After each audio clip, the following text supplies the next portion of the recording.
Good evening. Let's start the weekend's viewing with a look at the very varied programmes we have for you on Shakespeare's birthday. And if you haven't sent a card, don't bother because it's today. Anyway, a clown Shakespeare certainly would have approved of is Charlie Drake, and he's appearing with Peters and Lee. In fact, he's written a song which he wants them to perform. Will they manage to get gracefully out of it? Meet Peters and Lee at 7 o'clock. A munitions dealer has his wife kidnapped. Nothing personal, he wants the higher price for his merchandise. The gun runner is the case for Hawaii 5-0 at 7:30. Young Benjamin hangs a portrait of Jesus on the living room wall and the whole luck of his father changes in The Fosters at 8:30. Then the most English of all television heroes goes to Hong Kong for Hong Kong Rock, tonight's episode of Hadley at 9 o'clock. And after the news we have a late date with Graham Downton at 10:35 and our late night film stars Susan Hayward in The First Lady at 10 to 11.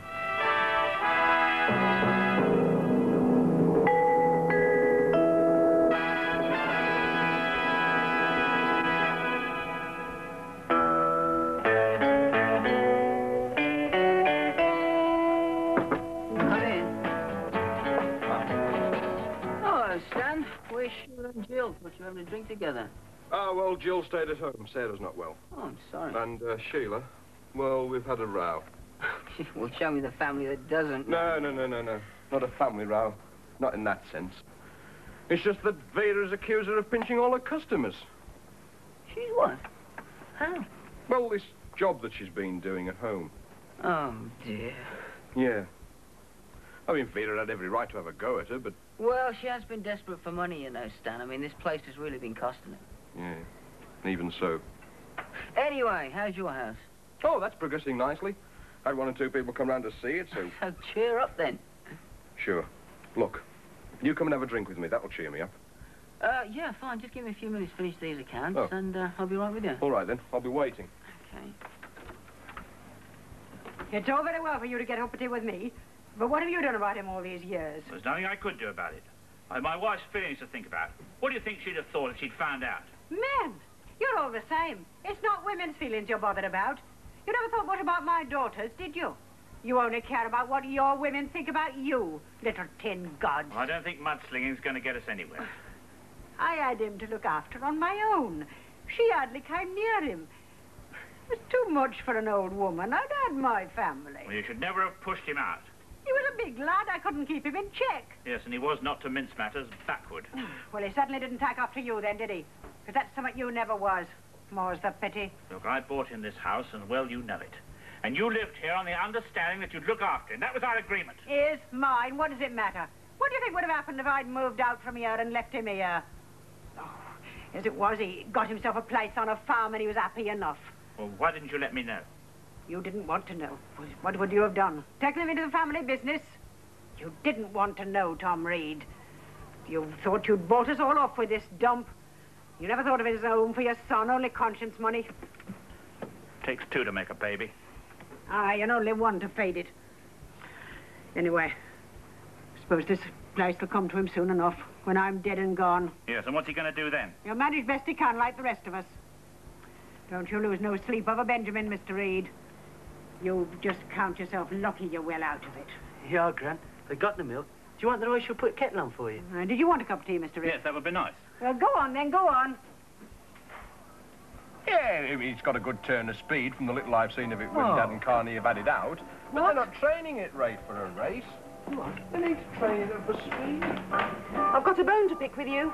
Now what? Same old bone. Why did you open your mouth and tell Vera about my moonlighting? Look, like I said to you before, you didn't say it was a secret. Should have thought anybody would have had more sense than to go blabbing it around, especially to Vera. I didn't blab, I just mentioned it. Oh, I should have known better than to tell you. I should have known you would have told her the first chance you got. Oh, and of course, if you're going to start talking like that about it, there's no point. There's every point. It was malicious and you meant it. You're always stirring things. Hey, now, look here, it's not me who's two-timing Vera. And if you've suddenly got a conscience about it just because you've been found out, don't you start taking it out on me.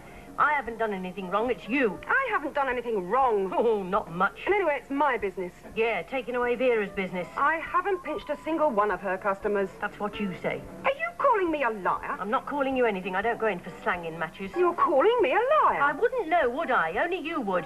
Maybe that's why you're kicking up such a fuss and behaving like a... Excuse me. Go straight to my hotel. So you don't think much of his chances then? No, he's got no real stamina. He's got no go in him as a dog, not a lot of spirit. Well, Carney's sure he can make it. He said something about a chap who knows saying it was the fastest thing on the card. Did he? Tell you what, I'll open a little book on it. You are? And I'll tell you something else. Because you're a friend of mine and because I like you, I'm going to give you very good odds. I am going to give you 5 to 1. I haven't got money to waste on betting. You can make yourself a tidy little sum, you know. Just a couple of quid, that's all. A couple of quid? Well, you ought to support him. He is one in the family. Hey? Hey? Oh, all right, then. Don't get the idea that I'm henpecked. But if Jill ever finds out, she'll kill me. Well, you tell her when you collect your winnings. Yeah, that'll be the day. Sorry, Stanley. Oh, hello, Sandy. Took longer than I thought. Never mind. What do you have? Just a half, please. Make that 2, Bill. Oh, and you'd better have one yourself. Oh, thanks, Dan. 2 quid on a whippet. I want my head examined. Ah, well, that was very nice. Oh, look at the time. I must be off. I promised I'd be home early tonight. That's all right, Mr. Reed. And what about you, Benny? Benjamin can stay the night here. Get up first thing in the morning. Your bed's all aired, Benjamin. Bed? Thank you for coming to see us, Mr. Reed. We always appreciate a visit. Yeah, well, thanks. I'll think over your problem, Benny. And you come and see me in the morning, in the office. And I'll see what I can do. Oh, thanks, Mr. Reed. And don't bother to see me out. And don't forget, Mrs. Hawkins, if there's anything you want, if you need me, let me know. Aye. Give my regards to Mrs. Reed and tell her we're sorry if we spoiled her supper.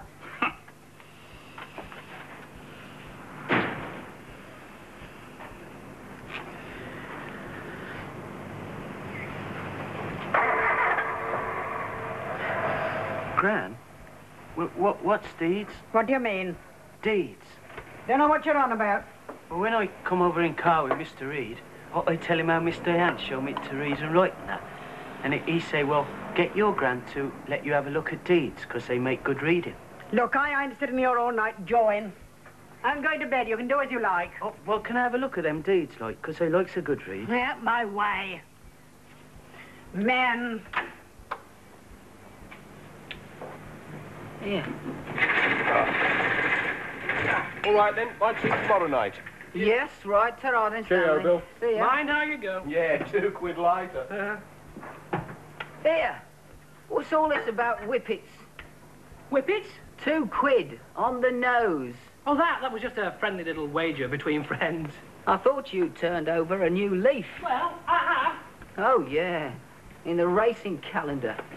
Well, come on, then. What's it all about? Oh, well, this is different, isn't it? I mean, we've got to support the local boy, haven't we? Come again. Well, Carney's dog is running tomorrow afternoon, and I have opened a little book upon him. You must be out of your mind. No. I've been putting 2 and 2 together, and I reckon I'm onto a winner with old Jasper. I shouldn't be surprised. You're the bookie. It's not like that. This dog has got something. Yeah, about 200 fleas and a nasty case of rickets. No. Seriously, Carney reckons he can make it, and Stan tells me he's got a fantastic turn of speed. Well, I suppose I could be wrong. Oh, all right. I'll give you 5 to 1. 5 to 1? I thought you said it was a sure thing. Well, you did me a favour, Sandy. I'll do you a favour. Well, that's very good of you, Bill. It sounds almost too good to miss. I think I might just have a little flutter, you know. Oh. 5 on the nose. Well, as it's all in the family. Well, you won't regret it, Sandy, you know. I promise you, he can't lose. Can you? Oh, well, I'll hedge the bets, won't I?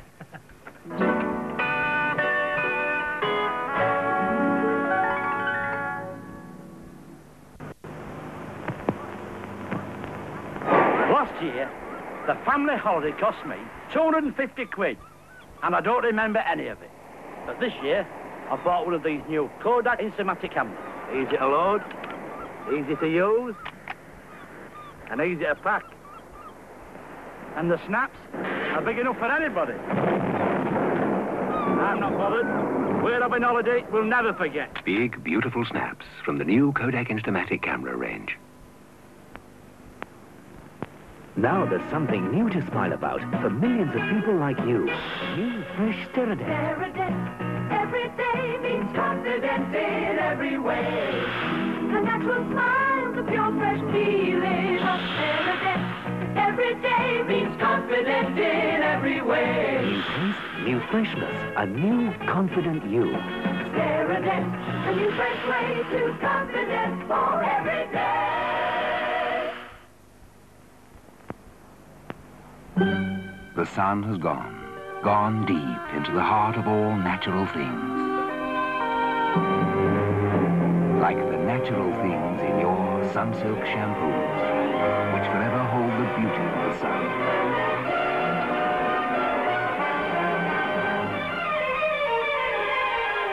So, you'll find the sun always shines in Sunsilky hair.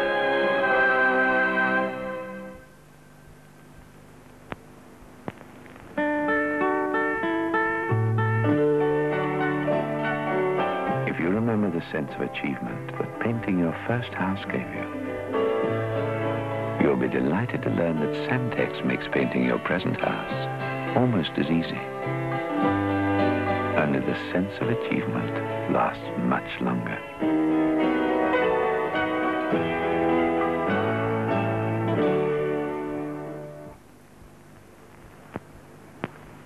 He was dying to get to the United match.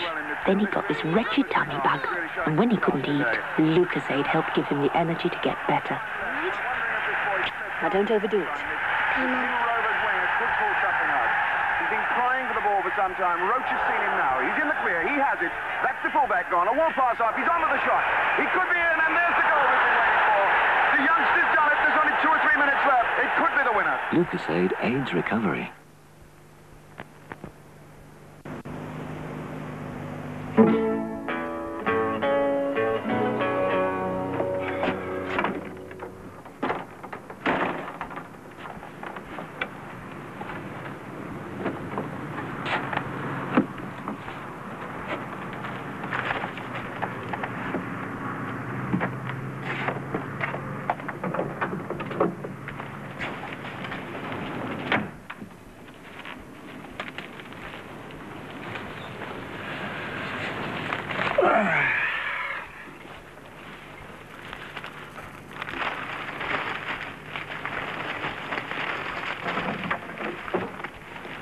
Oh, it's you, Doctor. Good evening. Good evening, Mrs. Lupton. I thought I heard the front door. Oh, sorry. Did I slam it? Oh, no, it's not that. I was just wondering if it was Miss Lear. Oh, isn't she home yet? No, she's not. Well, I expect she won't be long.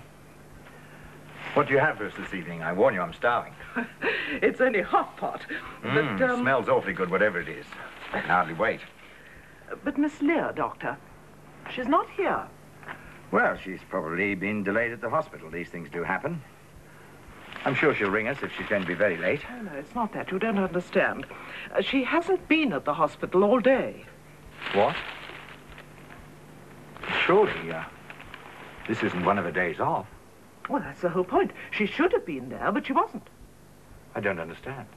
Well, after you went out this morning, about 9:30 it was, the hospital rang up here to see what had happened to her.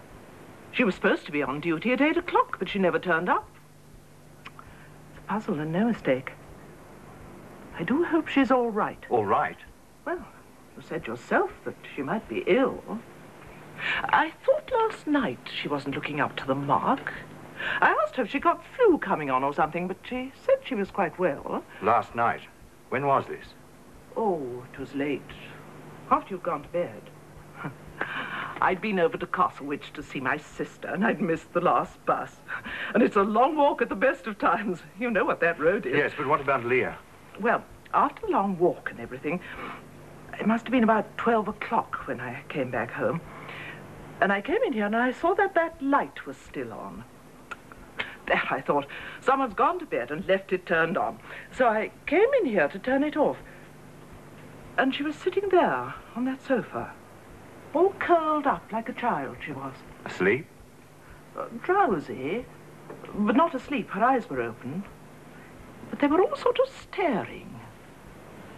Well, she said she was all right, but I felt quite worried about her. Oh, I do hope everything's all right.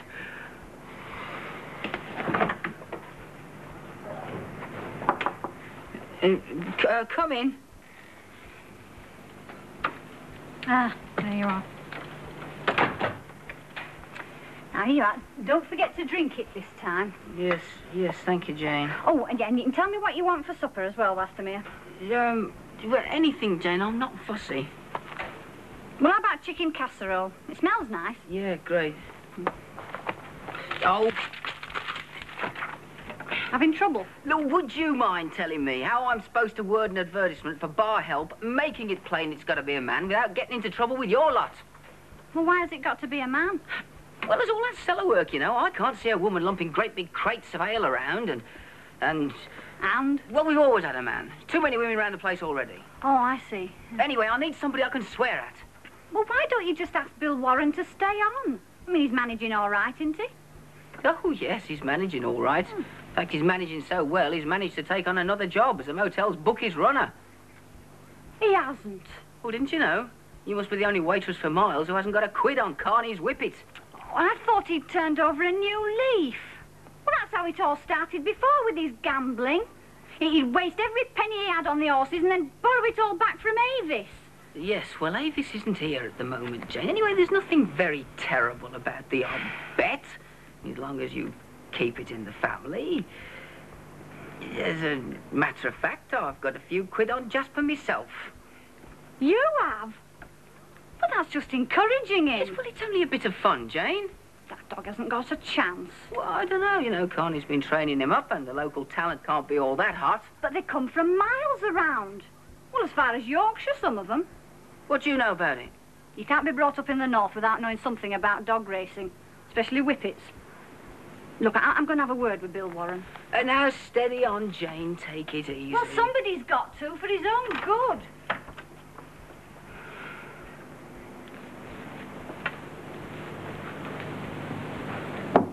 Come in. Are you busy? Yes. Oh. Well, I was hoping... Is it urgent? It's a crisis. I need advice. All right. Come in. Thanks. Well? I'm really in trouble. What kind? The salon, of course. The drop in takings has been so bad, I've just been over the books again, that I'm going to have to take some drastic steps. I would like a second opinion. You see, I'm going to have to... Excuse me. Yes. Yes, Mrs. Whitten. But tell Dr. Farnham I'll see him in the sitting room. Yes, now. I'm sorry, Vera. I have to see someone immediately. And quite honestly, I don't see how I can help. Well, don't misunderstand. It's simply I've never involved myself in the salon. If it's advice on how to encourage more business you're after, I haven't a notion. Not my line of country. No, only it wasn't... Oh, never mind. Could I use your office for a few minutes?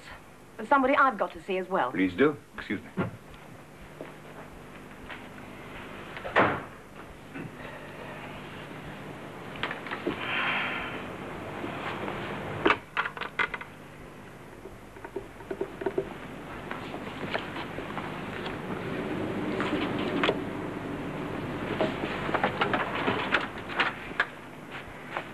Oh, hello. Oh, don't break the spell. Red Queen on a Black King. I didn't know you were in here. Oh, well, I am, you see. Oh, the two of spades. That's no good at all. I didn't need the ace. Well, I've just told Mrs. Whitten to send Dr. Farnham in here. Huh? Well, she rang to say he just arrived. Wanted to see me urgently. Oh, well, I'll make myself scarce. Well, don't break up the game. I don't expect we'll be very long. Oh, it's all right. I wouldn't have got far without the ace of spades. Going to pack in anyway. Come in. Oh, David, Oh, hello, Sandy. That's all right. I'm just going. Won't be in your way. I told him you wanted to talk to me. I should just collect these cards and remove myself. No, there's no need for you to go. No trouble at all. I'd like you to say this isn't exactly confidential. I take it is something to do with Leah. Yes, of course. You know about it, don't you, Sandy? Well, more or less, yeah. Good. Well, I really came to ask if she was here by any chance. Here? At the motel. I thought there was a possibility. After what happened last night at the bar? Not very likely. She could have come back here. I thought it was worth checking. Anyway, I asked Mrs. Whitten in reception, and she told me that Leah hadn't been here at all today. But I thought I'd tell you in any case. Let me get this clear. You're telling us you don't know where Leah is? I'm afraid so. As far as I can make out, she walked out of Mrs. Lupton's very early this morning before anyone was about. She didn't go to work. The hospital phoned to find out what had become of her. Last night, she showed every sign of being on the edge of a nervous breakdown. I'm afraid she's under a great deal of emotional strain. Yes, I realise that. I'm sorry, that wasn't meant. Oh. You've dropped one of your cards. Oh, thank you. Oh, I wish I knew where the hell she is. The state she's in now, anything could happen.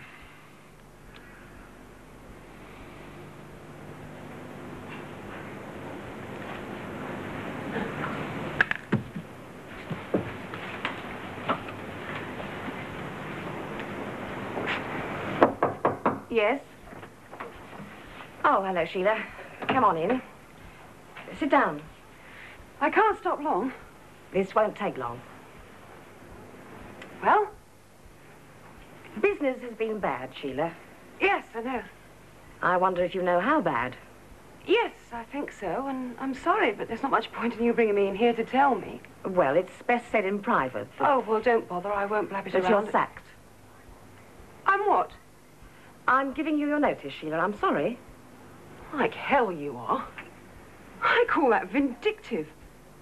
Give me the sack just because I happen to be styling a few miserable clients in my own home. I'm talking about profit and loss, and it's all flaming loss. My business is going down the drain. Well, at least you should feel at home there. Well, that's a bitchy thing to say. Well, I'm sorry, Miss Vera, if you think I ought to be all sweetness and light. But giving me the sack simply because I'm earning a few bob on the side is a bit hard to take. That's not the reason. Well, not the main reason. I'm sorry, Sheila, I cannot carry passengers. No? What about the other two? Are they getting the push? No. Why not? I thought it was last in, first out. Anyway, they haven't got half my experience. Yes, and they don't get half your wages either, Sheila. I'm sorry, but you are too expensive. And what you're doing is cheap. Cheap and nasty. Now, there's no need to take that There's every attitude. need. It's about time you knew a few things. All right, that's enough. Now, get out of here. I'm just sorry I've got to give you a week's notice. Well, don't let a little thing like that come between us. I'm leaving now. If you think I can spend another week in that salon with you, if I wanted to mix with skunks, I'd go to Dudley Zoo. I'm surprised you haven't. That's where you'd be at home.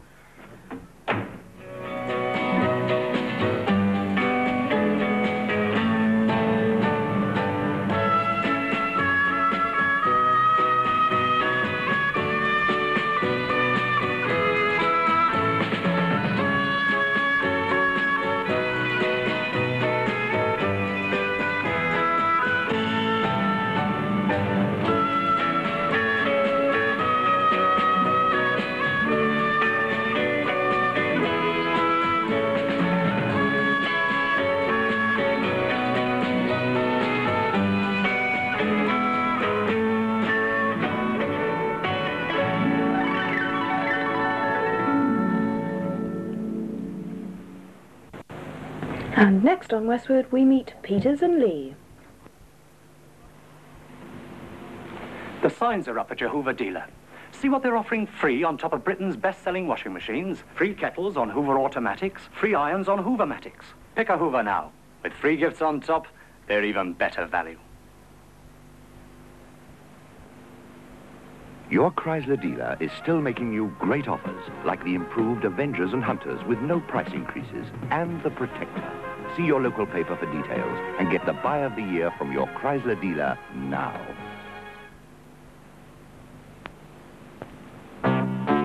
Robinson's orange barley water is so